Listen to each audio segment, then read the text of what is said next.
গোপালগঞ্জ। গোপালগঞ্জ। গোপালগঞ্জ থেকে আসছেন আপনি গল্পটা জি, বলার জন্য? জি। আচ্ছা, শুরু করেন ছোটবেলা থেকে, যেখান থেকে মনে আছে আমাকে বলেন গল্পটা আপনি। ছোটবেলা আমার আব্বা বিডিআর এ চাকরি করত। আচ্ছা। বাবা এবং আর ৩ চাচা আছে আমার, ওনারা সবাই বিডিআর এ চাকরি করত। ফ্যামিলি খুবই ভালো ছিল। আমার বাবার ফ্যামিলিও আমার নানা বাড়ির ওদিকেও অনেক ভালো ছিল, অনেক মানে সয় সম্পদ অনেক কিছু ছিল। তারপরে হচ্ছে আমার ছোটবেলা যখন আমার জন্মের আগে আমার আব্বা চাকরি ছাইড়ে দেয়। ছাইড়ে দেয় মানে উনি কি অসুস্থ হয়ে পড়ছিল শুনছি আমার মার কাছে। তার জন্য চাকরিটা ছাইড়ে দেয়, আমাদের গ্রামে থাকে এসে। জি। তো আমরা গ্রামে থাকছি, খুব ভালো আমাদের গ্রামে। আমার আব্বা চাকরি ছাড়ে দেওয়ার পরে একসঙ্গে যে টাকা পায় না, একসঙ্গে সরকারি চাকরি করলে, হ্যাঁ, পেনশনের আগে আর কি, ওই টাকা পাইয়ে উনি আবার 2টা গাড়ি কেনে। তো একটা ড্রাইভার দিয়ে চালায় আর একটা নিজেই চালাতো। বেশ টাকা ইনকাম করছে তখন। তারপরে যখন আমার 5 বছর বয়স তখন আমার বড় বোনের বিয়ে হয়। তো আমার বড় বোনের বিয়ে হয়েছে, আমার বড় দুলাভাই খুব একটা ভালো মানুষ ছিল না, মানে আমার আব্বা তারে পছন্দ করতো না। আর আমার আমার দুলাভাইও আমার আব্বাকে খুব একটা পছন্দ করতো না। তখন থেকেই ওনাদের 2জনের বেশ ভালো মনোমালিন্য ছিল। তো মানে শ্বশুর আর জামাইয়ের মধ্যে? হ্যাঁ, হ্যাঁ, শ্বশুর আর জামাইয়ের মধ্যে। তারপরে যখন আমার 13 বছর বয়স, আমি ওই ছোটবেলা থেকেই দেখছি যে ওনাদের সঙ্গে ভালো সম্পর্ক না। তো আমার যখন 13 বছর বয়স, আমি তখন ক্লাস 9 এ পড়ি। আমরা খুলনাতে ছিলাম। গ্রামের থেকে আমরা খুলনায় চলে গেছিলাম। আমার আব্বা যখন গাড়ি চালাতো খুলনায়, আমরা তখন খুলনায় সেটেল হয়ে যাই। তারপরে আমার ওই বোন একদিন আমার মারে এসে বলল যে ওরে একটু, উনি আবার চাকরি করতো, আমার বড় বোন চাকরি করতো, ঢাকায় আসবে কি জানি ট্রেনিং এ। তা আমার আমার মারে বলতেছে যে ওরে একটু নিয়ে যাই, আমার 2টা বাচ্চা, ওদেরকে দেখাশোনা করবে, ও থাকলে একটু ভালো হবে। তারপরে ঠিক আছে, আমার আব্বা অবশ্য দিতে চায়নি, জানো তো আমার দুলাভাইরে তো আমার আব্বা এমনি পছন্দ করে না। তো মায়া লাগতেছে, দেশে বলছে কি ঠিক আছে যাও, নিয়ে এসে ভাইয়া 2-3 দিনের ভিতরে, আমি মাত্র 7 দিন ওই বাসায় থাকছি। তো ওই 7 দিনের ভিতরে উনি আমার বিয়ে ঠিক করে ফেলে। আমি কিছুই জানি না, আমি কিচ্ছু জানি না। বিয়েটা কে ঠিক করে, বাবা? না, আমার ভগ্নিপতি। আপনার পরিবার পারমিশন ছাড়া বিয়ে ঠিক করে কিভাবে? হ্যাঁ, এই তো ওনার বাসায় নিয়ে আসছে, নিয়ে এসে হ্যাঁ, কাজটা ওনার করছে? বাসায় নিয়ে আসছে। আমারে বলছে যে আমার বোন নাকি ঢাকায় আসবে ট্রেনিং এ চাকরির জন্য। আমার বোন নিজেই গেছে খুলনায় আমাদের বাসায় আর কি। যাই মারেও কথা বলার পরে মা আমারে দেশে আসলাম। আসার পরে 7 দিন থাকছি। এই 7 দিনের ভিতরে আমার বিয়ে ঠিক করে ফেলছে। বিয়ে ঠিক করছে এমন একটা লোকের সঙ্গে, যার মা নাই, বাবা নাই, ছোটকাল থেকে রাস্তাঘাটে মানুষ হয়েছে, ঘর নাই, বাড়ি নাই, মানে কিছু নাই তার। আর সবচেয়ে বড় কথা হচ্ছে নেশাগ্রস্ত। এই কথাটা কিন্তু আমার আপা এবং দুলাভাই 2জনেই জানতো যে সে নেশা করে বা তার এরকম কিছুই নাই। তাও আমার দিয়ে দিল। আমার কাছে একটু জিজ্ঞেসও করেনি। আপনার বয়স কত ছিল ওই সময়? আমার তখন 13 বছর বয়স। আপনার বাবা জীবিত, মা জীবিত, এদের অনুমতি ছাড়াই? হ্যাঁ, তাদের অনুমতি ছাড়াই। মানে আমার বোন আমাদের সংসারে পুরো গার্জিয়ান ছিল, নেতাগিরি করতো খালি, মানে খুব মাতুব্বরি করতো আমাদের সংসারে। তারপরে তো আমার ওইভাবে আমিও জানতাম না যে আমার বিয়ে। আমি দেখি কি বাজার সাজার করতেছে, খুব আয়োজন। তারপরে আমার আপার একটা ননদ হয়, চাচাতো ননদ, ও আইসা আমারে বলতেছে, কয় তোর না বিয়ে জানিস। আমি ওদের কাছে জিজ্ঞেস করি কি ব্যাপার, এদের বাড়ি এত আয়োজন কেন, কি সমস্যা? কয় কি কোনো সমস্যা না, তোমার বিয়ে। আমি বলছি কোথায়, কবে, কার সাথে, কি বিয়ে? তারপরে আমার বোন তো মানে খুব ভয় পাইতাম ওনারে, বড় বোন রে খুব ভয় পাইছি। কোনো কথা ওনার সামনে বলার মতো সাহস আমার না, শুধু আমার ফ্যামিলিতেই কারোর ছিল না। তারপরে আর যখন আমার বিয়ে হয় তখন আবার আমার আব্বা অসুস্থ হয়ে পড়ছিল, প্যারালাইজড, এক সাইড বাতিল হয়ে গেছিল। তো আব্বা তখন অসুস্থ, আর উনি তখন সংসারের গার্জিয়ান। তারপরে বিয়ে, এখন ওনার মধ্যে তো কথা বলার কোনো সাহস নাই। ঠিক আছে, যা করতেছে করুক। তারপরে বিয়ে দিয়ে দিল ওইভাবে। বিয়ে দিয়ে ভাইয়া একটা ঘর ভাড়া নিয়ে দেশে, সেই ঘর শুধু 4টে বেড়া, আর কিছু নাই তার ভিতরে। আপনার বাবা জানতো না ওই সময়টাতে যে আপনার বিয়ে দিচ্ছে? না, আমার বাবা জানছে অনেক পরে, আমার বিয়ের প্রায় 15 দিন পরে আমার মা বাবা জানছে। তারপর সবাই, আমার ফ্যামিলির সবাই জানছে যে বিয়ে দিয়ে দিচ্ছে। তারপরে এখন আমি ঘুমাবো কিভাবে, রাত্রেবেলা নিয়ে গেছে। আমি যাই দেখি আমার স্বামী যে, উনি ঘরের ভিতরে ঘুমায় আছে, আর আমি পার কাছে সারা রাত বসে থাকলাম। উঠে আমার একটু জিজ্ঞাসা করলো না যে আমি কে, কোথা থেকে আসলাম বা কিছু কিছু না, সে ঘুমাচ্ছে। তারপরে আজান দিয়েছে ফজরের, আমি নামাজে গেছি। নামাজে যাই আমি আরেক ঘরে যেয়ে শুয়ে আছি। এটা হলো আমার আপার শ্বশুর বাড়ি, বসে প্রথম রাতটা কাটলো। আচ্ছা। পরের দিন আমাকে গোপালগঞ্জ শহরে একটা বাসা ভাড়া নিয়ে আসছে, ওইখানে থাকলাম। রাত্রেবেলা কিসে ঘুমাবো, পানির পিপাসায় জান বেরোয় যাচ্ছে, একটু কিছুতে পানি খাবো এরকম। তখন অ্যাভেলেবল কিন্তু বোতলও পাওয়া যেত না, পানির বোতল, সে অনেক আগের কথা। হুম 89 সালে আমার বিয়ে হয়েছে। হুম তারপরে একটা চাপ কল ছিল, ওই কলের থেকে হাত দিয়ে যায় পানি খাইতাম। হুম আর রাত্রেবেলা ঘুমালাম কিসে, একটা মাদুরও নাই, একটা বালিশ নাই, তো গাড় থেকে একটা ওন্না তাই বিছাইয়ে মাটিতে ওইভাবে ঘুমাই থাকলাম। এরকম 7 দিন থাকলাম ওই বাসায়। হুম 7 দিন থাকার পরে আমার বোন আসছে, আইসে আমারে দেখে খুব কান্না টান্না করতেছে আমারে দেখে, মানে আমার চেহারা এমন হয়ে গেছে যে আমার চিনার উপায় নেই। মশায় আমার এরকম করছে যে কামড়ায় টামড়ায় আমার মনে হচ্ছে আমি মরে যাব, এরকম অবস্থা। ওকে। আর ওই লোকটার সঙ্গে বিয়ে দিয়েছে, ও আমার সঙ্গে তেমন কথা বলে না, ও সারাক্ষণ ওই নিশামেশা নিয়েই থাকে। আমি মরে কি গেলাম না, করতো, বেঁচে পেশায় কি থাকলাম। করতো? ড্রাইভার ছিল, ড্রাইভার। আচ্ছা বাসের ড্রাইভার। আচ্ছা। বিয়ে করছে, 2টা শাড়ি, একটা একটা আয়না, একটা চিরুনি, এইসব দিছে। হুম তাও ওই মানুষের কাছ থেকে টাকা উঠাই টুঠাইয়ে এইভাবে। হুম তারপরে আর তখন তো আর ফোন ছিল না যে আমি আমার মা বাবার সঙ্গে যোগাযোগ করব কিভাবে, কোনো ফোন ছিল না। আর আমারে কি করতো, দিনের বেলা ঘরের ভিতরে তালা মেরে থুয়ে যেত গাড়ি চালাইতে। রাত্রে 9টা 10টার দিকে আসে, তখন তালা খুলতো। কি বলেন, আর বাসায় কেউ ছিল না? হ্যাঁ, অন্য অন্য ভাড়াটেরা থাকতো। ওদের ধারণা ছিল যে আমি চলে যাবো, ওইরকম একটা ছেলের সঙ্গে আমি থাকবো না। এই জন্য সে তালা মেরে হ্যাঁ যেত? হ্যাঁ, এই জন্য তালা মেরে রাখতো। এইভাবে 11 মাস রাখছে আমার এরকম তালা বন্ধ করে।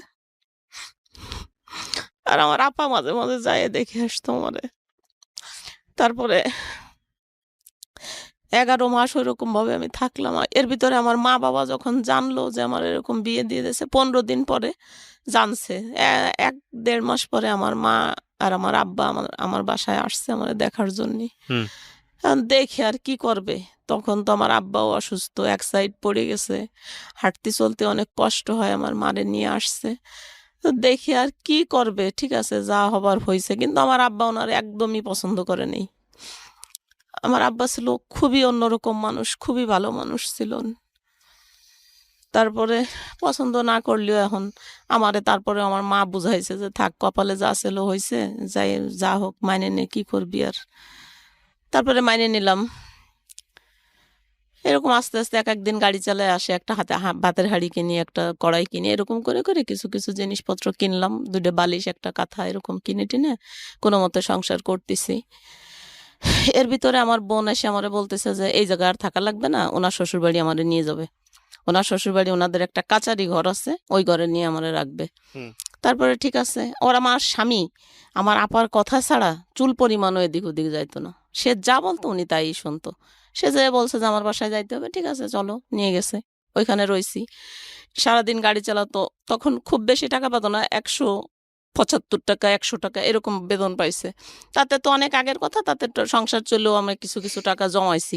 এইভাবে বেশ কিছুদিন ওনার কাছে থাকছি। কিন্তু আমার কাছে একটা টাকাও দেয়নি কখনো। ওই যে খাইতে টাইতে যা লাগছে, বাজার টাজার আনছে, হুম আর যা টাকা জমছে সব আমার বোনের কাছে।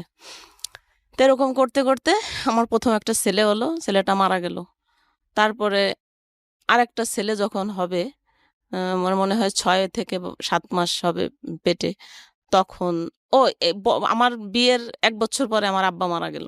হুম আমার আব্বা মারা যাওয়ার পরে তো আমার বড় ভাই আর আমার মেজো ভাই, আমার যে বড় 2টা ভাই, আমরা তো 5 ভাই বোন, আমার বড় 2টা ভাই আর বোন একটা, তারপরে আমি, আমার পরে আরেকটা ভাই।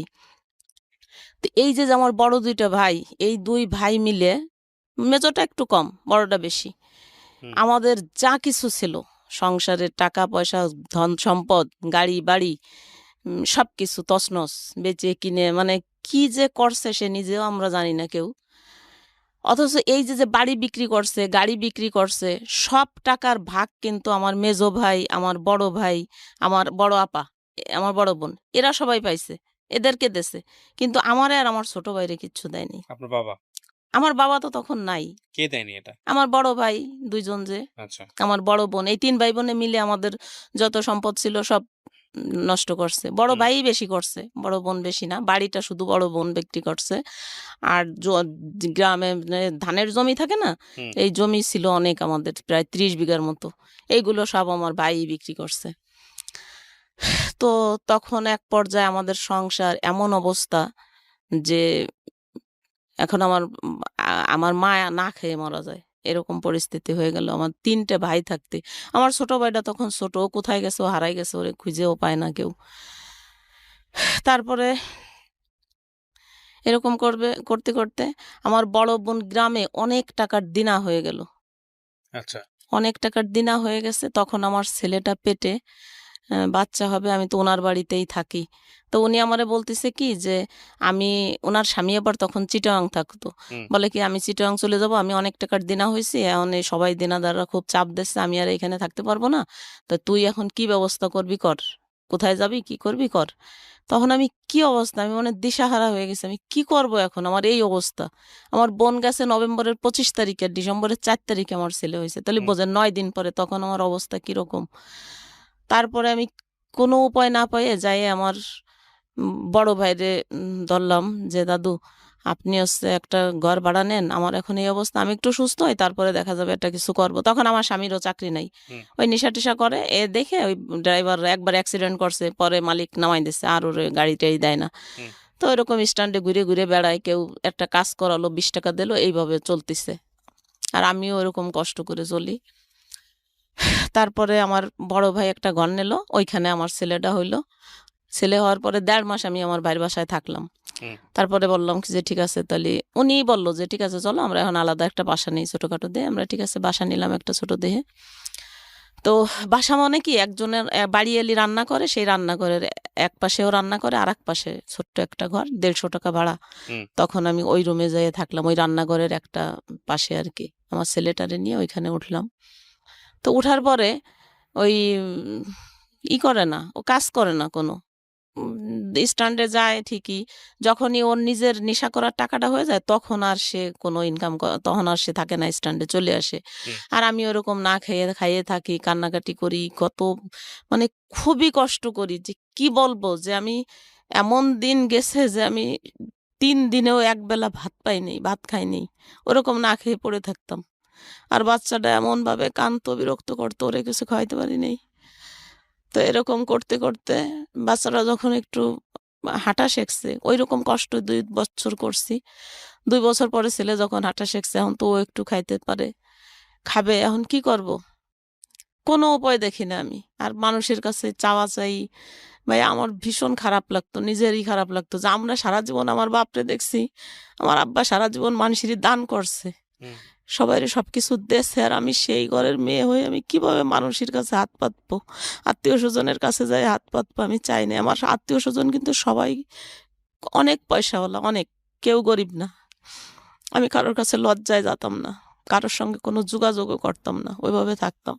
প্রিয় শ্রোতা, আমরা এই জায়গাটায় ছোট্ট একটা বিরতি নেব এবং বিরতির পর আবারও ফিরে আসবো জীবন গল্পে। যাওয়ার আগে আপনাদেরকে বলতে চাই, ঢাকা এফএম এর আরো একটি ইউটিউব চ্যানেল, যেখানে আপনারা জীবন গল্প এবং সিক্রেটস অনুষ্ঠানের ভিডিওগুলো দেখতে পারবেন। আমাদের এই চ্যানেলটি আপনারা সাবস্ক্রাইব করুন। আমাদের চ্যানেলটির ঠিকানা হচ্ছে www.youtube.com/iloveDhakaFM, ILOVE love DHAKAFM। চ্যানেলটিতে গিয়ে আপনারা সাবস্ক্রাইব করুন। আমার এই অনুষ্ঠানগুলোতে যদি আপনি অংশগ্রহণ করতে চান, আমাদেরকে ফোন করবেন। আমাদের ফোন নাম্বারটি হচ্ছে 09611904904। আমি আবারও বলছি 09611904904। ওকে, ছোট্ট একটা বিরতি। জীবন গল্প, জীবন গল্প, জীবন নাটকের চেয়েও নাটকীয়।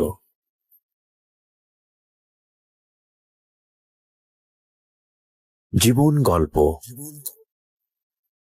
Welcome back once again. প্রিয় শ্রোতা, আপনারা শুনছেন জীবন গল্প। আমি আরজে কিবরিয়া আপনার সঙ্গে রয়েছি। আমার এই অনুষ্ঠানগুলোতে যদি আপনি অংশগ্রহণ করতে চান, আমাদেরকে ফোন করবেন। আমাদের ফোন নাম্বারটি হচ্ছে 09611904904। আমি আবারও বলছি 09611904904।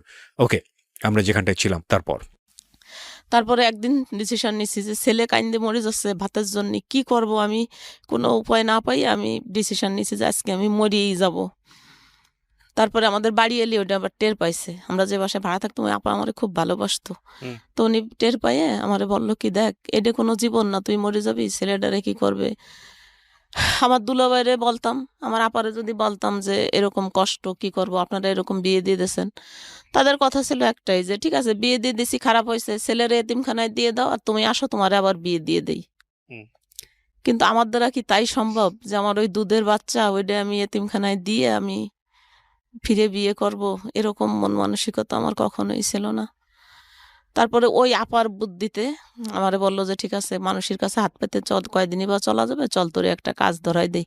তা উনার বাড়িতেই ব্যাচেলাররা থাকতো।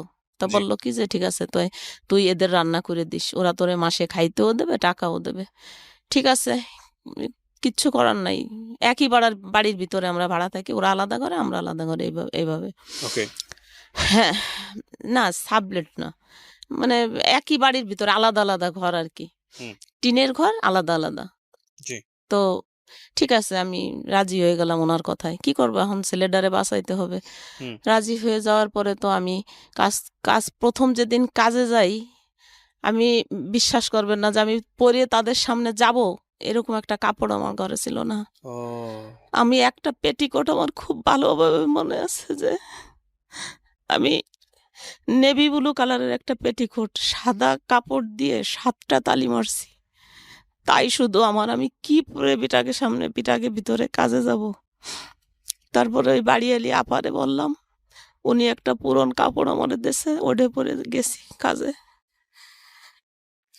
ভিতরে মানে পুরুষ মানুষের সামনে যাই কিভাবে কাজ করব, 10 বার আগাইছি আর 20 বার পিছ হয়ে আইছি, আহ। পারতেছি না ওদের সামনে যাই কাজ করতে। তারপরেও বাচ্চার বয়স কত তখন? 3 বছর। 3 বছর। একটা তো মারাই গেছে ভাই। হ্যাঁ, প্রথম ছেলেটা মারা গেছে। হাজবেন্ড তখন কি করে? কিছু করে? কিচ্ছু করে না। ঘরে বসে থাকে? ওরে আমি পা ধরে কাঁদছিলাম ভাইয়া, বলছিলাম কি দেখো আমি তোমার কাছে মাছ মাংস খাইতে চাই না, শুধু একটু আলু একটু লবণ দিও, তাই দিয়ে আমি খাইয়ে ঘরে থাকবো, তবু আমি পুরুষ মানুষের ভিতরে কাজ করতে যাইতে পারবো না।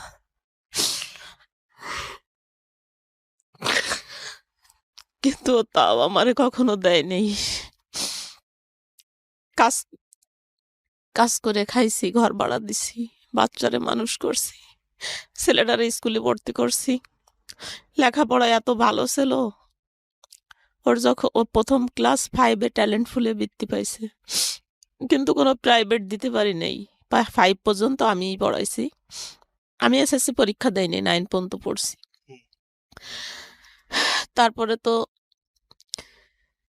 ভাবলাম যে আমার তো এইটা করেই বাঁচতে হবে, ছেলেরে মানুষ করতে হবে। তখন আমার ওই একটাই লক্ষ্য যে আমার ছেলে মানুষ করতে হবে। হুম। ছেলের যখন 5 বছর বয়স তখন আমি আবার বাচ্চা কনসেপ্ট করি।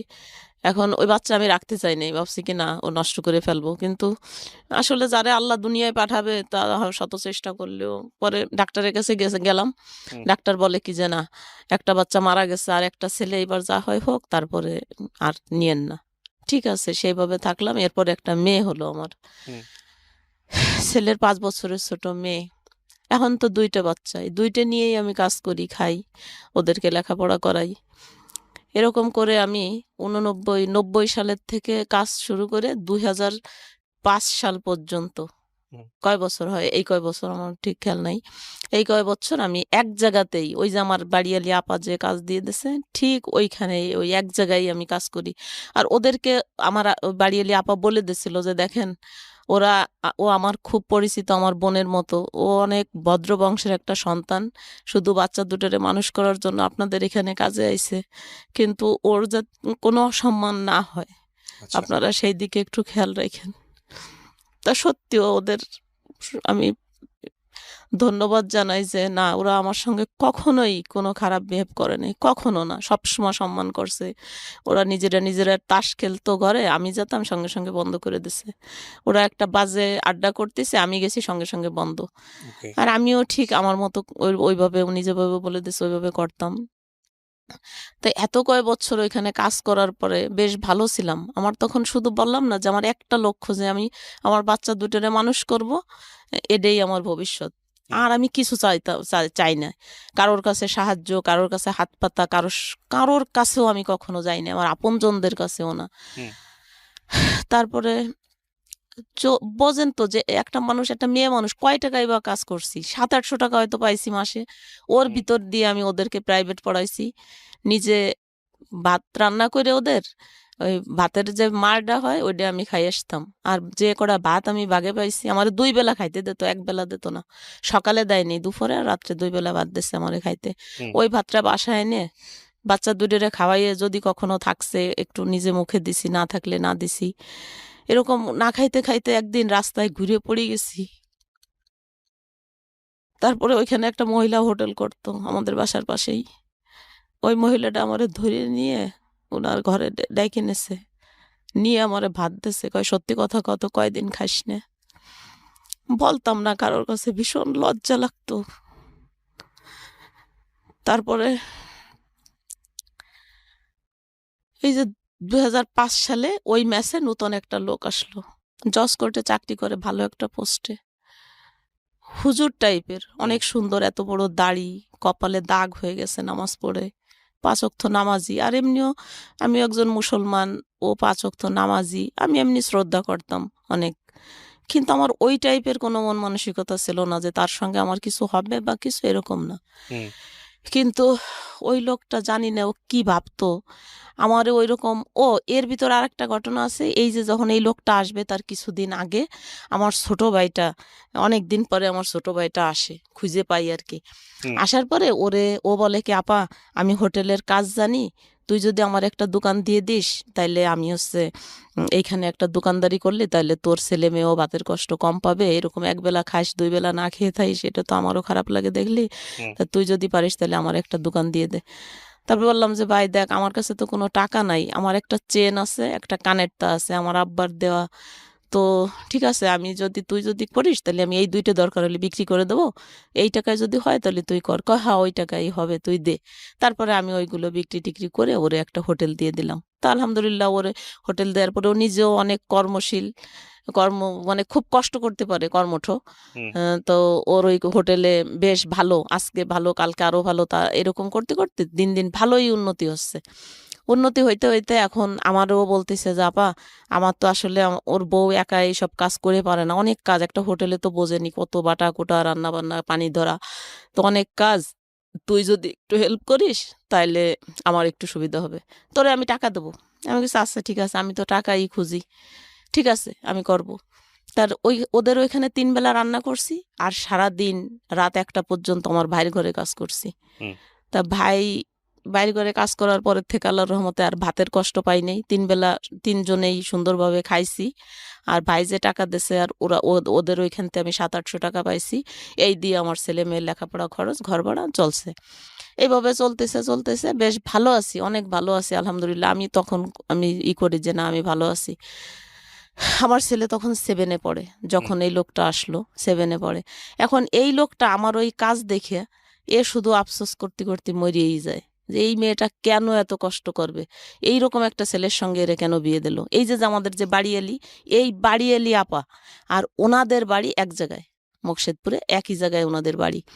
তো ওনাদের আগের পূর্ব পরিচয় আছে ওনাদের সঙ্গে, তো ওই আপার সঙ্গে যায় খালি উনি সবসময়ই করে। আর আমারে এতটা দরদ দেখায়, এত মায়া দেখায় হুম। যে ভাবা যায় না যে এই ভদ্রলোক। হ্যাঁ এই ভদ্রলোক, মানে ওনার সব কিছুতেই একটু বাড়াবাড়ি, আমার কাছে মনে হয় যে বাড়াবাড়ি। তারপরে আমি একদিন ওনারে বললাম যে ভাই আপনি না এরকম করেন না, আপনি এরকম করলে আসলে তো এগুলো আমরা এই জায়গায় অনেক ভাড়াটিয়ারা একসঙ্গে বসবাস করি, আর তাছাড়া আমার ছোট ভাই বউরে আমি বাঘের চেয়ে বেশি ভয় পাই।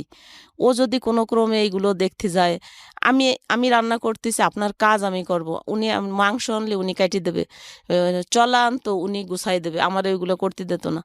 তা আমি বলছি কেন এরকম করবেন কিসের জন্য, এরকম করলে তো আসলে আমার এই জায়গায় কাজ করা হবে না, আর আমি কাজ না করলে তো আমার বাচ্চা দুটো না খেয়ে মারা যাবে, তা আপনি এরকম করেন না। কিন্তু না, সে আমার কোনো কথাই শুনতো না, সে ওই রকমই করতো। হুম। তারপরে হঠাৎ একদিন আমারে প্রস্তাব দিছে, আমারে বিয়ে করবে সে। হুম। বিয়ে করবে, আমি মানে অবাক হয়ে গেছি। কি কয় আমারে বিয়ে করবে মানে কেন? আমি কি বলছি কারোর কাছে? আমার স্বামী আছে এখনো। সেটাই। স্বামী যেরকমই হোক তবুও তো আমার সঙ্গে আছে সে। সে তো আমারে ছাইড়ে যায়নি, আমিও তারে ছাড়ি নাই। একসঙ্গে আছি। কই ওরকম স্বামী ওই স্বামী দিয়ে কি করে? যে ৳১ ইনকাম করে দেয় না। রাতের পর রাত বাইরে থাকে, সারাদিন থাকে না। এরকম মানে অনেক বিভিন্ন দেখায় যে এরকম স্বামী, ওরকম স্বামী। আমি বলছি থাক, আল্লাহ যা লাগছে কপালে তাই হইছে। তবুও আমি কোনোদিনও আর মেয়েদের ২য় বিয়ে কেন জানি আমার খুব ঘৃণা লাগতো। আমার খুবই খারাপ লাগতো। এটা আমি কখনো করব না। আর আমার যদি সেই ধরনের মন মানসিকতা থাকতো তাহলে তো আমি বিয়ের বাচ্চাও হতো না। বিয়ের ১ মাস পরেই আমি চলে যাইতে পারতাম। কিন্তু আমার তো ওরকম মন মানসিকতা না। যে ঠিক আছে আল্লাহ আমার কপালে যা লেখছে আমি তাই নিয়েই থাকবো, এরকম। কিন্তু ও আমারে এত ডিস্টার্ব করতো সব দিক দিয়ে। খালি বলতো কি ঠিক আছে কাজ কি বিয়ে করা লাগবে না। তাহলে কাজ বন্ধ করে দিতে হবে। আবার কাজ করতে পারবেন না। কাজ করেন না, তখন আমার সাথে আপনি, আপনি করে কথা বলে। আপনি কাজ করেন না, আপনি কেন কাজ করবেন? আপনি কি হোটেলে কাজ করা মেয়ে? আপনার চলাফেরা কথাবার্তায় তো মনে হয় না যে আপনি কাজের মেয়ে। এরকম বলতো। আমি আমি বুঝতাম না যে উনার কি সমস্যা। তারপরে ওই বাড়িয়ালি আপারে দিয়ে একদিন প্রস্তাব দেয়, এরে দিয়ে প্রস্তাব দেয়, ওরে দিয়ে প্রস্তাব দেয়, ওনার মেয়েদের দিয়ে প্রস্তাব দেয়। আমি সবসময় না, না, না এরকম করে ৮ মাস। তো একদিন আমি হুট করে ঘরে যাই শুনতেছি আমার বাড়িয়ালি যে আপা ওর মেয়ের কাছে বলতেছে কি ওরে আমি ছলে বলে কৌশলে যেভাবেই হোক আমি ওরে বশ করবই এবং আমি ওরে বিয়ে করব। তারপরে এই কথা আমি নিজের কানে শুনে ফেলছি। শোনার পরে আমি কথা বলার তো সুযোগ নাই, তখন ফোনও ছিল না। তো আমি বলছি কি ভাই একটা চিঠি লিখছি, আমি একটা চিঠি লিখছি। আমি বলছি ভাই দেখেন আপনি আমার অন্ততপক্ষে আমার বাচ্চা দুটোর দিক তাকাইয়ে আপনি আমারে ক্ষমা করেন। এরকম আপনি করেন না, তাহলে কিন্তু আমার বাচ্চা নিয়ে আমার আত্মহত্যা করা লাগবে। আপনি আপনি যা বলতেছেন এটা কখনোই সম্ভব না। আপনারও বউ ছেলে-মেয়ে আছে আমি জানি। আর আমার স্বামী আছে, আমার সন্তান আছে। আপনি এই পথে আর এক পাও আগায়েন না। কিন্তু সে আমার কোনো কথাই শোনে নাই। সে যদি আমারে সত্যিই ভালোবাসতো তাইলে এত বড় ক্ষতি আমার সে করতে পারত না। ওই ঘরে আরেকটা লোকও আমারে নাকি পছন্দ করত। আমি জানি না মনে, মনে। আমারে কখনোই বলে নাই, কোনোদিনও না। সে আমার বাপের বয়সী বুঝবেন না। চুল দাড়ি সেই সময় পাইকি-টাইকি সাদা হয়ে গেছে। সে মনে, মনে পছন্দ করত। কিন্তু সে কখনো আমাকে কোনো ডিস্টার্বও করে নাই, কিচ্ছু বলেও নাই কোনোদিন। তাই একদিন ওই, ওই লোকটার সামনে আমি ভোরবেলা ওই বাসায় গেছি সকালে নাস্তা রান্না করার জন্যে। ওইদিন শুক্রবার ছিল। হুম। ঘরে শুধু ওই ২ টা লোকই ছিল। তাই ওই লোকটা ওই বুড়ো লোকটা বাথরুমে গেছে আর উনি একা। উনি কোরআন শরীফ পড়তেছে। আমি যেয়ে দেখি কোরআন শরীফ পড়তেছে। তা আমারে দেখে কোরআন শরীফটা বন্ধ করে বালিশের উপর রাইখে আইসেই আমারে ধরে বইছে। যেই ধরে বইছে আর এখন আমি কি করব? আমি পাগল হয়ে গেছি। আল্লাহ কি করে? তারপরে ওই যে লোকটা বাথরুমে গেছে ওনাদের ঘরেরই একজন মেম্বার, উনি আবার ওই মুহূর্তেই এসে পড়ছে। সবগুলো ব্যাচেলর থাকতো ওখানে? হ্যাঁ, ব্যাচেলর থাকতো সবাই। তারপর? তারপরে উনি ওই দৃশ্য দেখছে। এরপরে তো আমি বলছি যে, এখন আমি খুব রাগ হয়ে গেছি। আমার এত কষ্ট লাগছে যে আমি এত বছর যাবত এইখানে কাজ করি। আমার কখনো এরকম হয় নাই? হুম। কোনো একটা বদনাম নাই। আর কখনো আমার এরকম হয় নাই। আর এই লোকটা এত বিশ্বাস করি উনারে এত ভালো বলি সবার কাছে যে নামাজ কালাম করে আমার খুব ভালো লাগে। কিন্তু সেই লোকটার ভিতরে এইরকম শয়তানি ও আমি ওরে তুই, তুই করে তখন বলছি। আমি কইছি, "শোন তোরে আজকের দিনের ভিতর আমি এইখান থেকে তাড়াবো।" ওই যে ঘরের যে মালিক মানে যে আমারে যে নেছে কাজে, ওই ভাইয়ের কাছে আমি বলছি যে, "আমি ওই ভাইয়ের কাছে বলে দেবো আজকে যে, তুই আমার সঙ্গে এরকম ব্যবহার করছিস।" তারপরে আমার হাতে জানি কি ছিল, ওই রান্নার কি জানি আমি ফ্লোরে ফেলাই-টেলাই দিয়ে মানে বেরোয় আসতে যাচ্ছি কিন্তু ওই লোকটা তো দেখেই ফেলছে। আর বেরোয় আসতে যখন যাচ্ছি তখন উনি আমার পা জড়ায় ধরে। আল্লাহর কসম করে বলতেছি ভাইয়া যে আমার এমন মেজাজ খারাপ হয়েছে আমি বলেই দেবো সবার কাছে। হুম। কিন্তু ওই লোকটা আমার পা জড়ায় ধরে আমারে বলতেছে, "আমারে যদি মারার ইচ্ছে থাকে আপনি আমারে নিজের হাতে মারেন। তবুও আমারে অপমান করেন না। আপনার পা ওই লোকের দুইখান ধরে।" সামনেই? ওই লোকের সামনেই। আমারে অপমান করেন না। আর এইটা যদি আমার অফিসে জানাজানি হয় তাহলে আমি আত্মহত্যা করব। হ্যাঁ, এরকম বলতেছে। প্রিয় শ্রোতা, আমরা এই জায়গাটায় ছোট্ট একটা বিরতি নেব এবং বিরতির পর আবারও ফিরে আসবো জীবন গল্পে। যাওয়ার আগে আপনাদেরকে বলতে চাই, ঢাকা এফএম এর আরো একটি ইউটিউব চ্যানেল যেখানে আপনারা জীবন গল্প এবং সিক্রেটস অনুষ্ঠানের ভিডিওগুলো দেখতে পারবেন। আমাদের এই চ্যানেলটি আপনারা সাবস্ক্রাইব করুন। আমাদের চ্যানেলটির ঠিকানা হচ্ছে www.youtube.com/I love Dhaka FM, ILOVE love DHAKA FM। চ্যানেলটিতে গিয়ে আপনারা সাবস্ক্রাইব করুন। আমার এই অনুষ্ঠানগুলোতে যদি আপনি অংশগ্রহণ করতে চান আমাদেরকে ফোন করবেন। আমাদের ফোন নাম্বারটি হচ্ছে 09611904904। আমি আবারও বলছি 09611904904। ওকে, ছোট্ট একটা বিরতি। জীবন গল্প, জীবন গল্প, জীবন নাটকের চেয়েও নাটকীয়।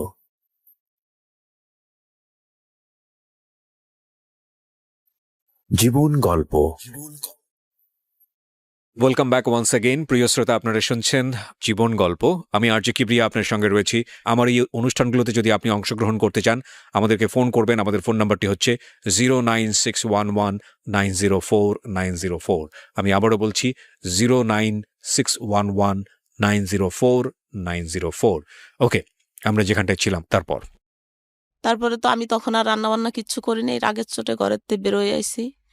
বেরোয় আসার পরে ওই যে লোকটা যে যার সামনে এইসব হয়েছে, উনি আবার ব্যাংকে চাকরি করতো, ভালো একটা পোস্টে উনিও চাকরি করতো। তো ওই লোকটা এসে আমারে বলতিছে যে আপা, আপনারে আমি কিছু টাকার ব্যবস্থা করে দেব, ওই যে আপনার সঙ্গে এই ব্যবহার করছে, তো আপনি আমি জজ সাহেবের কাছে যাই, আপনারে নিয়ে বিচার দেবো ওর বিরুদ্ধে, আপনি বলবেন। উনি কে ছিল? উনি কি উকিল ছিল? না না, উনি উকিল ছিল না, উনি ব্যাংকে চাকরি করতো। আর এই যে লোক, এ হলো পিসকার ছিল। পেশকার ছিল, হ্যাঁ দাড়িওয়ালা হ্যাঁ ভদ্রলোক হ্যাঁ হ্যাঁ পেশকার হ্যাঁ ছিল। হ্যাঁ, পেশকার ছিল। না, তখন পেশকার ছিল না, তখন মনে হয় কেশিয়ার ছিল, পরে প্রমোশন হয়ে পিসকার হয়েছে। আচ্ছা, তখন কেশিয়ার ছিল জজ কোর্টের। হুম। তারপরে আমারে বলতেছে উনি যে আপনি হচ্ছে যাইয়ে আমার সঙ্গে জজ কোর্টে যাবেন, যাইয়ে জজের সামনে এরকম বলবেন যে উনি আপনার সঙ্গে এই এই করছে। কিন্তু আমি আমার মারে যেয়ে বলছি কথাগুলো, যে মা আমি আমি সামলাতে পারিনি, যে আমার স্বামী যদি আজকে ভালো হতো তাইলে তো আর আমি ওই ঘরে কাজ করতে যাইতাম না, এই ঘটনার জন্ম হতো আর না। এই ঘটনারও জন্ম হতো না। আমি খুব কান্না করতেছি ঘরে যাইয়ে, আমার মার সামনে আমার মারে বলছি সবকিছু। পরে যখন ওই লোকটা এই প্রস্তাব দিয়েছে যে আপনি জজ কোর্টে যাই এই কথা বলবেন, তো আমার লজ্জা লাগছে যে না, আমার নিজের কথা আমি কিভাবে যাই এরকম বলবো জজ কোর্টে, জজের সামনে। কয় কি আপনাদের নগদ 50,000 টাকা এখন দেব, আর 1 মাস পরে আরো 1 লাখ টাকা দেব। আপনি যাইয়ে আপনার কিচ্ছু বলা লাগবে না, শুধু আমি আমি যা যা বলে আসবো, আপনি শুধু জজের সামনে যেয়ে বলবেন যে স্যার, ইমাম ভাই যে কথাগুলো বলছে সব সত্যি, শুধু এতটুক কথা আপনি বলেন। তারপরে আমি বলছি তাহলে আপনি কি বলবেন? কয় আমি বলবো আপনার পেটে বাচ্চা, আপনারে উনি এরকম এরকম খারাপ। আমি বলছি কি না না, এত বড় মিথ্যে কথা আমি বলতে পারবো না। উনি এত খেপছিল কেন? উনি খেপছিল, উনি নাকি আমারে পছন্দ করতো। উনিও পছন্দ করতেন? হ্যাঁ, উনিও পছন্দ করতো, কিন্তু এই কথাটা উনি কোনোদিন বাস্ট করে নাই। এই লোকটা বলার পরে হলো উনি বাস্ট করছে। আচ্ছা, তারপরে ওই লোকটারও কিভাবে পছন্দ করে আমার আমি বুঝি না। সে আমার বাপের বয়সী, তার আমার চেয়েও বড় ছেলে মেয়ে আছে, জামাই নাতি পুতা সব আছে। তারপরে সে এইগুলো কিভাবে ভাবে আমি বুঝি না। তারপর আমি অনেক শ্রদ্ধা করতাম লোকটারে, আমার বাবার হিসাবে দেখতাম এরকম। তারপরে জজ কোর্টে যে এই কথা বলতে বললো, আমার এরকম টাকা নিয়ে এসে ঘুষ দেবে এসে, আমি বলছি কি না, আমি তো এত লোভী না ভাই, আর আমি টাকার জন্য মিথ্যে কথা বলতে পারবো না। ওই লোকটা তো আসলে আমার সঙ্গে আর কিছুই করে নাই, জাস্ট আপনি যেটুক দেখছেন আমার একটু ধরছে, এই এতটুকুই, এর বেশি কিছু না। আমি কিভাবে এত বড় মিথ্যে কথা বলবো, আমি পারবো না এটা। এই কথা বলার পরে কয় আপনি চেষ্টা করে দেখেন, এখনো সময় আছে, আপনারে আমরা ওর সাথে বিয়ে দিয়ে দেব। আমি বলছি না, আমি তো ওর সাথে বিয়ে করব না, তো আপনি কি বিয়ে দেবেন? তারপরে অনেকবার উনি বলছিল জজ কোর্টে যায় ওর সম্মান টন্মান নষ্ট করার জন্য। আমি বলছি কি না, আমি যাব না, এত বড় মিথ্যে কথা আমি বলবো না। আর আমার মাও নিষেধ করলো। আমার মা বলল কি না, ছেলেটা নামাজ কালাম পড়ে, তারপরে যেভাবে তোর হাত পা ধরে মাপ চাইছে, একটা মানুষ মাপ চাওয়ার পরে আর কিছু থাকতে পারে না, তুই ওরে ক্ষমা করে দে, আর তোর ওইখানে কাজ করা লাগবে না। এই কথা বললো। আর তুই আমার ছোট ভাইয়ের কথা বললো যে তুই ওর ঘরে করতেছিস, ওইখানেই কর। তারপরে ঠিক আছে, ওইখানের কাজ বন্ধ, আর যাই নেই এরপরের থেকে। আর এই ঘরে কাজ করতেছি, আমার ভাইয়ের ঘরে। তারপরে আমার এই ওই যে জিনিসটা আমি ওই উনারে অনেকবার বলছিলাম, ওই ব্যাংকার বাইটারে, যে ভাই দেখেন আপনার হাতে পায়ে ধরি আমি, আপনি এই কথাগুলো আমার আর কারোর কাছে বলেন না, যা হবার তা তো হয়েছে। আমি তো আপনাদের এখানে কাজ ছাড়িয়ে চলেই যাচ্ছি, তাহলে তো ওর সঙ্গে আমি তো আর জীবন আপনার ঘরের দরজায়ও আসবো না, তাহলে তো আর আমারে কিছু বলতে পারবে না। তো কিন্তু থাক, এই জিনিসটা চাপা থাক, এটা বলার দরকার নেই, আমার ছেলে মেয়েরা এখন বড় হয়েছে। তারপরে উনি কিন্তু আমার সেই কথাটা শোনে নেই। উনি যাইয়ে আমার ভাই ভাবি মানে বাড়ির যত লোক ছিল সবার কাছে উনি এই কথাটা বলে দিছে। ওহো! ভাইয়া বিশ্বাস করেন যে আমার তো এখানে কোনো দোষ ছিল না, তাই না? তো আমি ওইখানের কাজটা তো ছাড়িয়েই দিয়ে আসলাম। হুম। আমার শেষ আশ্রয় আমার ভাইয়ের ঘর। আমার ভাইও আমারে ওই সময় বের করে দিল। বের করে দিছে। একবারও একটু জানতে চাই নাই যে আমার কতটা দোষ আর আমি কত অসহায়। আমারে যদি ওই মুহূর্তে বের করে দেয়, আমি ২ টা বাচ্চা নিয়ে কোথায় যাব? কি খাবো? ওদেরকে কি খাওয়াবো? এটা চিন্তা করে নেই। ট্রু। আমারে যখন ঘরেতে বের করে দেয় তখন আমার কাছে ৳১০ ছিল। আপনার হাসব্যান্ড তখনও কিছু করে নাই? না, তখনও কিচ্ছু করত না।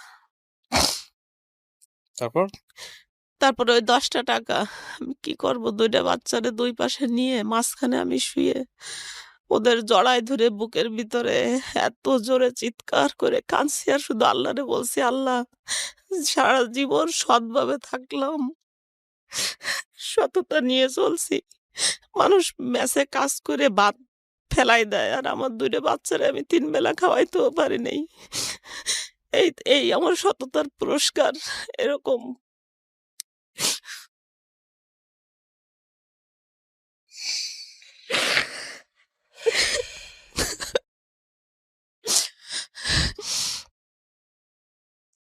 খুব দুঃখজনক। তারপরে ওই ৳১০ দিয়ে ৳৫ দামের পাউরুটি পাওয়া যেত তখন।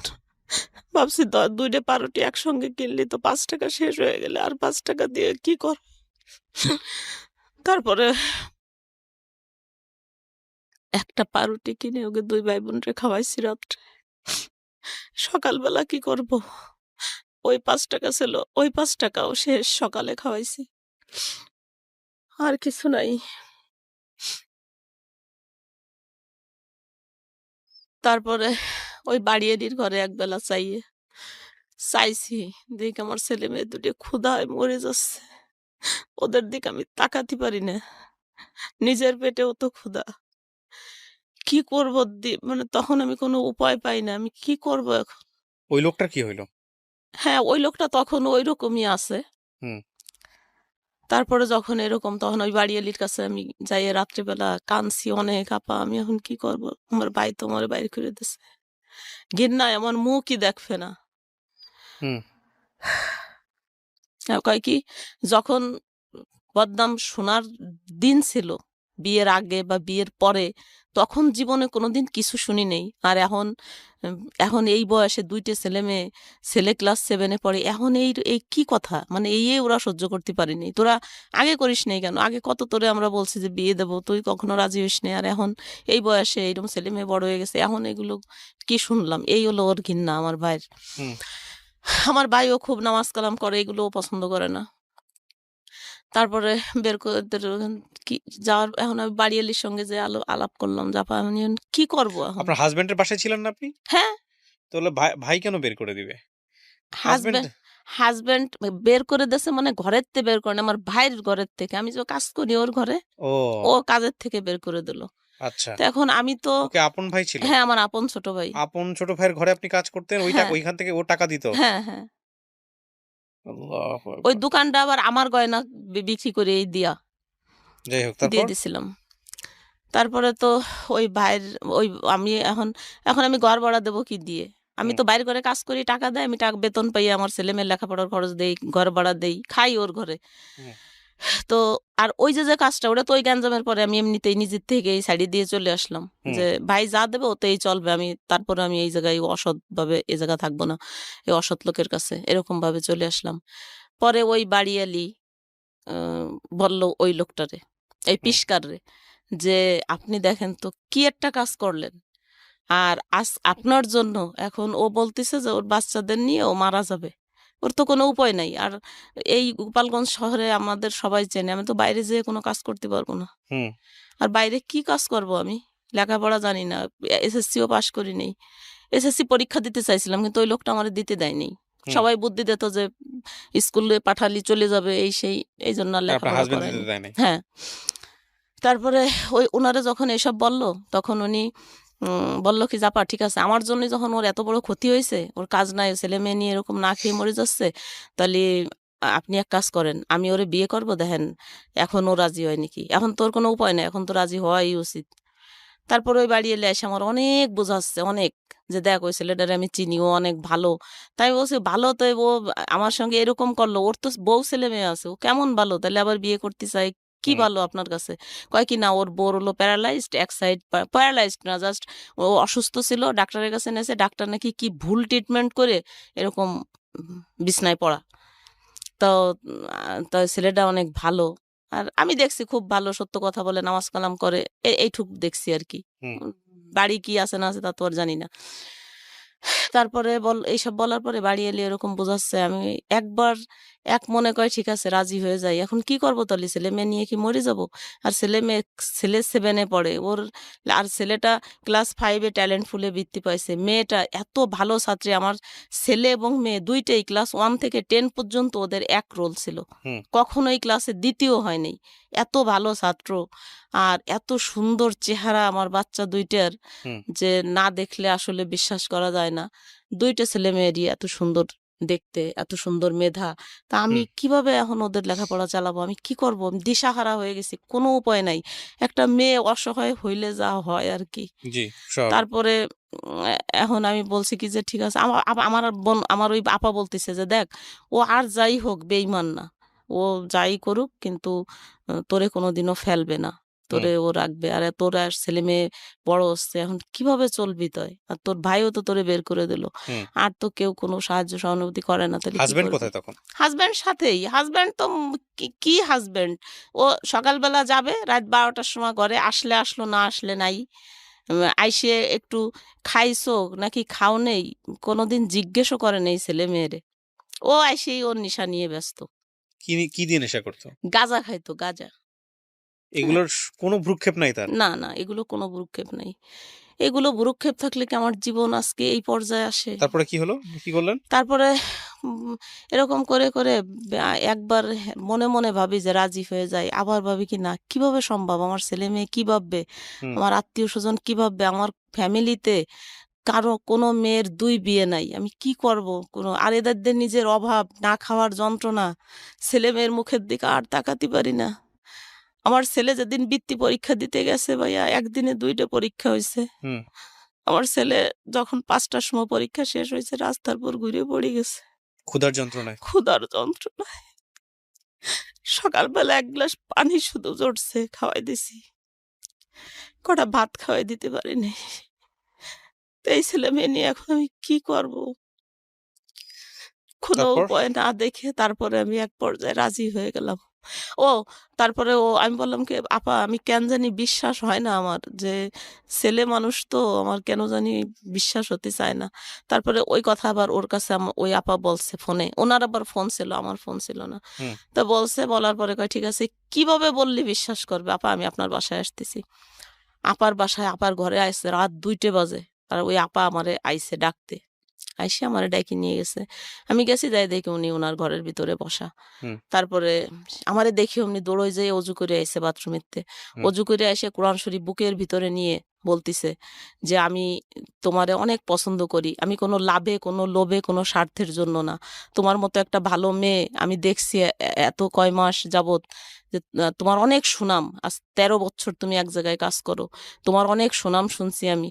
তো আমি এত একটা ভালো মেয়ের জীবন এরকম নষ্ট হয়ে যাক, এটা আমি চাই না। তো আমি কোনো চাহিদা নাই আমার। আমি শুধু তোমারে বিয়ে করব, আর তোমারে আমি টাকা দেব। তুমি তাই দিয়ে ছেলেমেয়ে মানুষ করবা, তুমি খাবা। তোমার করা লাগবে না, কাজ করা লাগবে না।" হুম এই কথা বলল কোরআন শরীফ ছুঁয়ে ওই আপার সামনে, যে আমি কখনো ওরে ফেলবো না, সারা জীবন ওর ওর সঙ্গে থাকবো। এরকম মেলা কিছু বলল। বলার পরে ওই দিন আমার মনটা একটু, চলে যাচ্ছে নিজের কাছ থেকে, তা নিয়েও কোনো হ্যাঁ, চিন্তা নাই? কোনো সুখ দুঃখ নাই, যায় যাক, থাকে থাক, ইচ্ছে কোনো ব্যাপার না। ইন্টারেস্টিং। তারপরে ডিভোর্স দেওয়ার পরে আমারে বলল যে ঠিক আছে তাইলে এখন তো আর বিয়ে করা যাচ্ছে না, 3 মাস 13 দিন হবে। তারপরে তখন আমি চলে গেলাম আমার বোনের বাসায়। বোনের হুম বাসায় যে 3 মাস থাকলাম, 4 মাস থাকলাম। 4 মাস পরে আসার পরে বিয়ে হলো ওর সঙ্গে। বিয়ে হওয়ার পরে আমি 6 বছর। এই বিয়ে হওয়ার পরেই আমারে আবার বলল কি যে আমি বললাম যে, "না, আমার ছেলে-মেয়েরে আ ওর কামাই দিয়ে আমি মানুষ করব কেন? আমারে সে বিয়ে করছে, আমার দায়িত্ব সে নিতে পারে। কিন্তু তাই বলে তো আমার ছেলে-মেয়ে না।" হুম। তারপরে আমি ঢাকায় চলে আসি। ঢাকায় এসে একটা ছোটখাটো একটা চাকরি নিছি।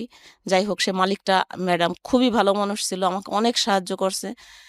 তার সাহায্যে আমার ছেলে এসএসসি ফার্স্ট ডিভিশনে মানে পাস এ করে। প্লাসে, হ্যাঁ, এ প্লাস পেয়ে পাস করে। তারপরে এই ঢাকা কলেজে তারে ভর্তি করি। মাশাআল্লাহ। এইখান থেকে ইন্টার পাস করলো। অনার্সে ভর্তি করলাম এই জগন্নাথ বিশ্ববিদ্যালয়। তারপর ওই লোকটা আমাকে মানে ভাইয়া আপনি ভাবতেও পারবেন না যে একটা মানুষ অভিনয় কতদিন করতে পারে। ১৩ বছর আমার সঙ্গে সংসার করছে। ১৩ বছর, ১-২ দিন না। এ ভদ্রলোক। হ্যাঁ, এই ১৩ বছরের ভিতরে আমি একদিনও, আমি না শুধু, আমার ফ্যামিলিতে তো অনেক শিক্ষিত মানুষও আছে, অনেক ভালো মানুষও আছে, অনেক বয়স্ক মানুষ আছে। হুম। সবাই তো জানতো। আমার ফ্যামিলির আস্তে, আস্তে সবাই জেনে গেছিল বিষয়টা। হুম। তো কেউই কোনোদিন বুঝতে পারেনি। সবাই বলত যে, "না, ওর মতো মানুষ হয় না। ও হুম। যে কাজ করছে এটা মানে একেবারে স্বয়ং আল্লাহর সন্তুষ্টির কাজ করে ফেলছে। মানে খুব বড় কিছু করে ফেলছে।" তারপরে এরকম ভালোবাসতো আমারে যা আমি কোনোদিন কোনো ছবিতে, সিনেমায়, গল্প উপন্যাসেও পড়ি নাই যে মানুষ এতটা ভালোবাসতে পারে। হুম। যে এত ভালোবাসতো আর এইরকম খেয়াল করতো আমার। তো আমি চাকরি করে আমার ছেলে-মেয়ের খরচ দিতাম আর ও আমার কি সম্পূর্ণ করতেন আপনি? খরচ। আমি এইখানে একটা অফিসের পিয়ন পোস্টে আমি ছেলে-মেয়ে বলতে চাকরি আপনার দিছি। ছেলে-মেয়ে কয়জন ছিল? ২ টা। একটা ছেলে, একটা মেয়ে। মেয়েটাকে কি করলেন? ছেলেটা বড়, মেয়েটা ছোট। মেয়েটারে আমার বোনের বাসায় রাখছিলাম।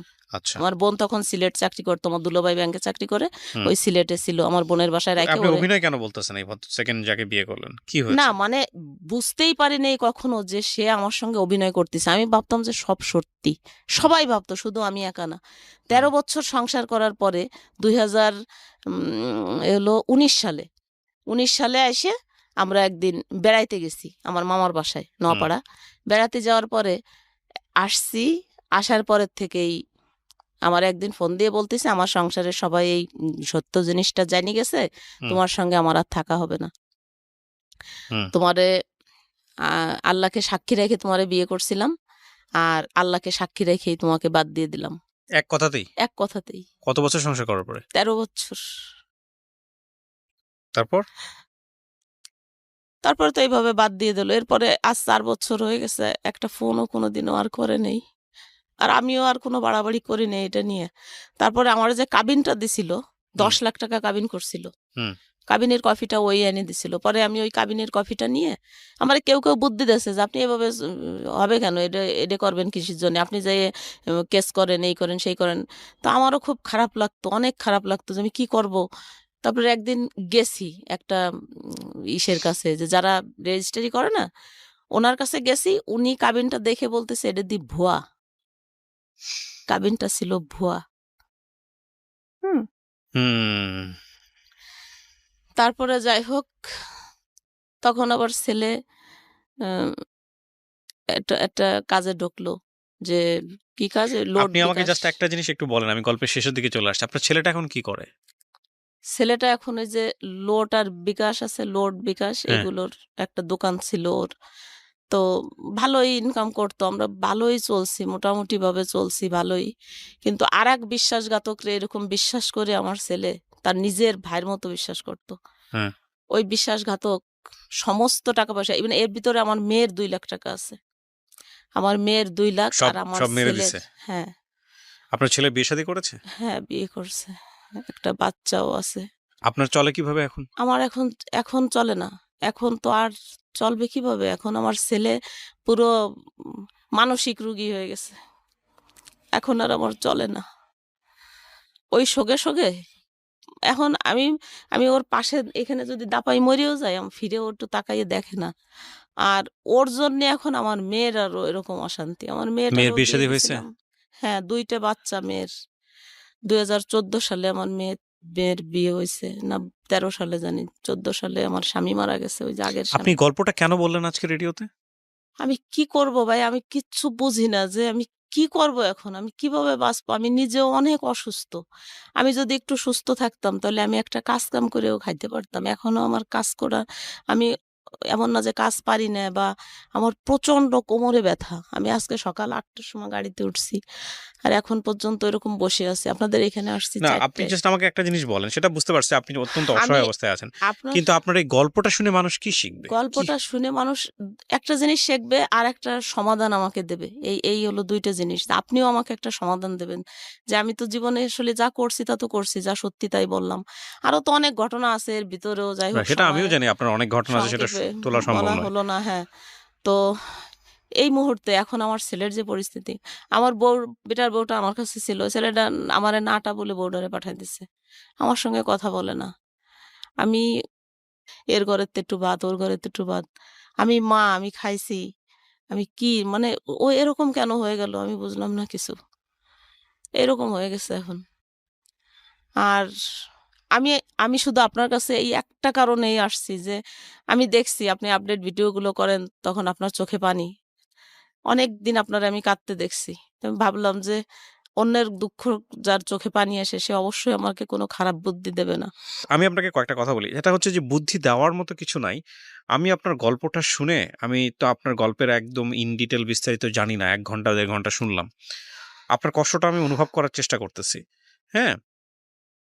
তবে এটা ঠিক যে আপনি এই মানে আপনার বিয়ে হয়েছে ১৩ বছর বয়সে। জি। ১৩ বছর বয়স থেকে এখন ৫০ বছর বয়সে আপনি যেটা হ্যাঁ, বলছিলেন। তার মানে এই ৩৭ বছর বয়সে ৩৭ বছর ধরেই আপনি যুদ্ধ করে চলেছেন। তাই হ্যাঁ। না? তো ৩৭ বছর ধরে যদি আপনি যুদ্ধ করে যদি হার না মানা মানুষ হয়ে থাকতে পারেন, তাহলে আল্লাহর উপর তো কখনো বিশ্বাস ছাড়েন নাই। না, ছাড়ছেন? তো আল্লাহর উপর বিশ্বাস না ছেড়ে থাকলে তাহলে আপনি নিশ্চয়ই একদিন না একদিন, আমি মনে করি, যেহেতু আমিও একজন বিলিভার, একদিন না একদিন ধর্মীয়ভাবে যদি চিন্তা করি, একদিন না একদিন আপনার সুখ হবে। এটা হচ্ছে বিষয়। আর আরেকটা জিনিস যেটা, সেটা হচ্ছে যে এই একটা ছেলের, আপনার ছেলেকে যদি আমি ব্যাখ্যা করি, মানে আমি নিজেও তো সংসার টানি, বা আমার নিজেদেরও বাংলাদেশের যেটা হয়, ছেলেমেয়েরা তো পরিবারটাকেই দেখে। তো একটা ছেলের যখন ইনকামের রাস্তা বন্ধ হয়ে যায়, তখন আসলে তার দুনিয়াবে অন্যদিকে কোনো খেয়াল থাকে না। হ্যাঁ? তো ওর যেটা যতদিন হয়েছে, ইনকাম ছিল ততদিন ভালোই ব্যবহার করতো আমার সঙ্গে। কারণ ওর মাথায় হয়তো বা ব্যালেন্স নাই, যদি আপনার কথা ঠিক থাকে। তো সেই জায়গা থেকে আমি যেটা মনে করি যে আপনাদেরকে ধৈর্য ধরতে হবে। আর আজকের এই গল্পটা শুনে প্রিয় দর্শক এবং শ্রোতা যারা শুনতেছেন, তাদের কাছে শুধু একটা কথাই বলবো যে আপনি যখন প্রচন্ড দুঃখে থাকেন, কষ্টে থাকেন, তখন মনে করবেন যে আপনার থেকে অনেক কষ্টে, অনেক অনেক দুঃখে কিছু কিছু মানুষ থাকে, যাদের কাছে বা যাদের দুঃখের কাছে হয়তো আপনার দুঃখটা কিছুই না। সুতরাং কোনোভাবেই হাহুতাশ করা যাবে না জীবনে, যে যখন কষ্টে আছেন, খারাপ অবস্থায় আছেন, যে সৃষ্টিকর্তা আপনাকে কিছুই দেয়নি, সৃষ্টিকর্তা আপনার সাথে অবিচার করেছেন, এই জাতীয় চিন্তা ভাবনা কখনোই মনের মধ্যে আনা যাবে না। না, না। এবং আপনি যে আজকে গল্পটা বললেন, আপনিও বিশ্বাস সেটাই করবেন যে আপনার থেকেও হয়তোবা অনেক কষ্টে অনেক মানুষ আছে। হ্যাঁ? রাস্তাঘাটে কিছু মানুষ পড়ে থাকে, দেখেছেন কখনো? হ্যাঁ, দেখছি। যে মানুষগুলোর সেন্স থাকে না, এইজন্য আমি সবসময় ডাস্টবিনের শুকরিয়া ময়লা তুলে করতাম। খায়। হ্যাঁ, দেখেছেন? আল্লাহ তো আমার ৪ টা হাত পা দিছে। হ্যাঁ। এটা আমি সবসময় শুকরিয়া করি আল্লাহর কাছে। কিন্তু আমি যদি একটু সুস্থ থাকতাম, আমি আপনার জন্য যেকোনো যেটা একটা। করতে পারি, মন থেকে দোয়া করি আল্লাহর কাছে। হ্যাঁ, এটাই হচ্ছে সবচেয়ে বড় কিছু। আর দ্বিতীয় কথা হচ্ছে যে শুকরিয়া আদায়ের কখনোই বন্ধ করা উচিত না। কারণ আল্লাহ আপনাকে এর চাইতেও খারাপ অবস্থায় নিতে পারেন। সুতরাং এতটুকুতেই আপনি শুকরিয়া আদায় করেন। এই হচ্ছে বিষয়। আর একটা কথা হচ্ছে যে সব ধর্মে এটা বলে যে বিশ্বাস হারানো পাপ। আপনি যদি সৃষ্টিকর্তার উপর থেকে বিশ্বাস সরিয়ে ফেলেন যে না, আমার দ্বারা না, আর না, কিছুই তা তো হবে না, সম্ভবই না। তাহলে আপনার আর কোনো গতি নাই। মানে সেই